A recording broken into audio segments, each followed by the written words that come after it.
ಏನು ಇವತ್ತು ಇಡೀ ಭಾರತದಾದ್ಯಂತ ನಮ್ಮ ಅಖಿಲ ಕರ್ನಾಟಕ ಕಾಂಗ್ರೆಸ್ ಪಕ್ಷದ ವತಿಯಿಂದ ಏನು ಮಹಿಳಾ ಮೀಸಲಾತಿ ಏನು ವಿಧೇಯಕದ ಒಂದು ವಿರುದ್ಧದ ಒಂದು ಪ್ರತಿಭಟನೆಯನ್ನು ಹಮ್ಮಿಕೊಳ್ಳಲಾಗಿತ್ತು. ಆದರೆ ಇದನ್ನು ನಾನು ಪ್ರತಿಭಟನೆ ಅಂತ ಬಯಸೋದಿಲ್ಲ. ಯಾಕೆ ಅಂದರೆ ನಿನ್ನೆ ಆ ವಿಧೇಯಕಕ್ಕೆ ಒಂದು ಸೋಲಾಗಿರೋದ್ರಿಂದ ಇದನ್ನು ನಾವು ಸಂಭ್ರಮ ಅಂತ ಆಚರಣೆ ಮಾಡ್ತಾ ಇದ್ದೀವಿ.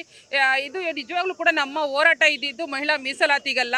ಮಹಿಳಾ ಮೀಸಲಾತಿ ಎನ್ನುವಂಥ ಒಂದು ವಿಚಾರವನ್ನು ಮುಂದಿಟ್ಟುಕೊಂಡು ಅವರು ಅದರ ಹಿಂದೆ ಎಣೆದಂಥ ಒಂದು ತಂತ್ರಗಾರಿಕೆ ಏನಿದೆ, ಕುತಂತ್ರವಾದ ಏನಿದೆ, ಅದನ್ನು ನಾವು ಸೋಲಿಸಿದ್ದೀವಿ ಎನ್ನುವಂಥ ಒಂದು ಹೆಮ್ಮೆ ಇದೆ. ಒಂದು ಎದೆಗಾರಿಕೆಯನ್ನು ತೋರಿಸಿದಂಥ ನಮ್ಮ ಎಲ್ಲ ಕಾಂಗ್ರೆಸ್ ಪಕ್ಷದ ಸಂಸದರಿಗೆ ಮತ್ತು ಇಂಡಿಯಾ ಒಕ್ಕೂಟದ ಎಲ್ಲ ಸಂಸದರಿಗೂ ಕೂಡ ನಾನು ಒಂದು ಅಭಿನಂದನೆಯನ್ನು ಸಲ್ಲಿಸ್ತೇನೆ.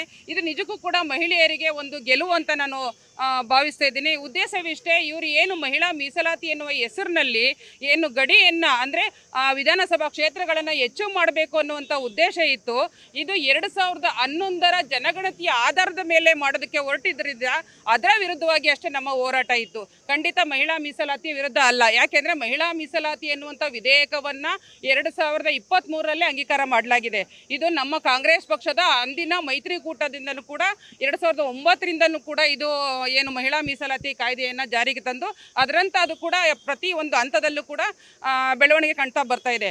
ಆದರೆ ನಮ್ಮ ವಿರುದ್ಧ ಮಹಿಳಾ ಮೀಸಲಾತಿ ವಿರುದ್ಧ ಅಲ್ಲ. ನಮ್ಮ ಹೋರಾಟ ಇದ್ದಿದ್ದು ಏನು 2011ರ ಜನಗಣತಿ ಆಧಾರದ ಮೇಲೆ ಮಾಡಲು ಹೊರಟಿರುವಂತಹ ಏನು ವಿಧಾನಸಭಾ ಕ್ಷೇತ್ರಗಳ ಲೋಕಸಭಾ ಕ್ಷೇತ್ರಗಳ ಹೆಚ್ಚುವರಿ ಇತ್ತು, ಇದರ ವಿರುದ್ಧ ನಮ್ಮ ಹೋರಾಟ ಆಗಿದೆ. ಹಾಗಾಗಿ ಇದು ನಿಜಕ್ಕೂ ಕೂಡ ನಮ್ಮೆಲ್ಲರಿಗೂ ಒಂದು ಗೆಲುವನ್ನು ತಂದುಕೊಂಡಂಥ ವಿಚಾರವಾಗಿದೆ. ಅದರಲ್ಲಿ ವಿಶೇಷವಾಗಿ ದಕ್ಷಿಣ ಭಾರತದ ರಾಜ್ಯಗಳ ಒಕ್ಕೂಟದ ವ್ಯವಸ್ಥೆಗೆ ಒಂದು ಅವರ ಒಗ್ಗಟ್ಟಿನ ಶಕ್ತಿಗೆ ಜಯ ಸಿಕ್ಕಿದೆ ಅಂತ ನಾನು ಭಾವಿಸ್ತೀನಿ.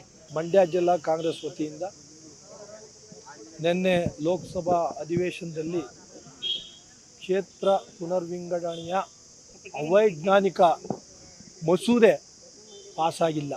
ಅದನ್ನು ನಾವೆಲ್ಲರೂ ಕೂಡ ಒಕ್ಕರ್ಲಿಂದ ಅಭಿನಂದಿಸ್ತಾ ಇದ್ದೀವಿ. ಕೇಂದ್ರ BJP ಸರ್ಕಾರ ಏನು ಅವೈಜ್ಞಾನಿಕವಾದ ಮಸೂದೆಯನ್ನು ಮಂಡಿಸಿತ್ತು ಲೋಕಸಭೆಯಲ್ಲಿ, ಅದನ್ನು ನಮ್ಮವರು ಒಗ್ಗಟ್ಟಿನಿಂದ ಅದನ್ನು ಫೇಲ್ ಮಾಡಿದ್ದಾರೆ. ಅದಕ್ಕೆ ನಮ್ಮೆಲ್ಲರ ಅಭಿನಂದನೆ ಇದೆ. ಇವತ್ತು ನಮ್ಮ ದೇಶದಲ್ಲಿ ಪ್ರಜಾಪ್ರಭುತ್ವ ಉಳಿಸ್ತಕ್ಕಂಥ ಪ್ರಕ್ರಿಯೆಯಲ್ಲಿ ನಮ್ಮ ಕಾಂಗ್ರೆಸ್ ಪಕ್ಷ ಮುಂದಾಗಿದೆ.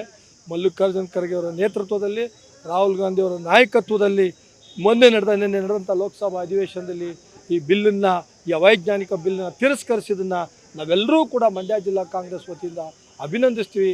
ಮುಂದಿನ ದಿನಗಳಲ್ಲಿ ಇದು ಇನ್ನೂ ಹೆಮ್ಮರವಾಗಿ ಬೆಳೀಲಿ. ಇವರ ಪ್ರಜಾಪ್ರಭುತ್ವ ವಿರೋಧಿ ಸರ್ಕಾರ BJP ಸರ್ಕಾರ ಆದಷ್ಟು ಬೇಗ ಕೊನೆಗಾಣಬೇಕು ಅಂತ ನಾವು ಆಶಿಸ್ತೀವಿ. ಕರ್ನಾಟಕ ನ್ಯೂಸ್ ಡಿಜಿಟಲ್ ಚಾನಲನ್ನು ಈಗಲೇ ಸಬ್ಸ್ಕ್ರೈಬ್ ಮಾಡಿ. ಧನ್ಯವಾದಗಳು.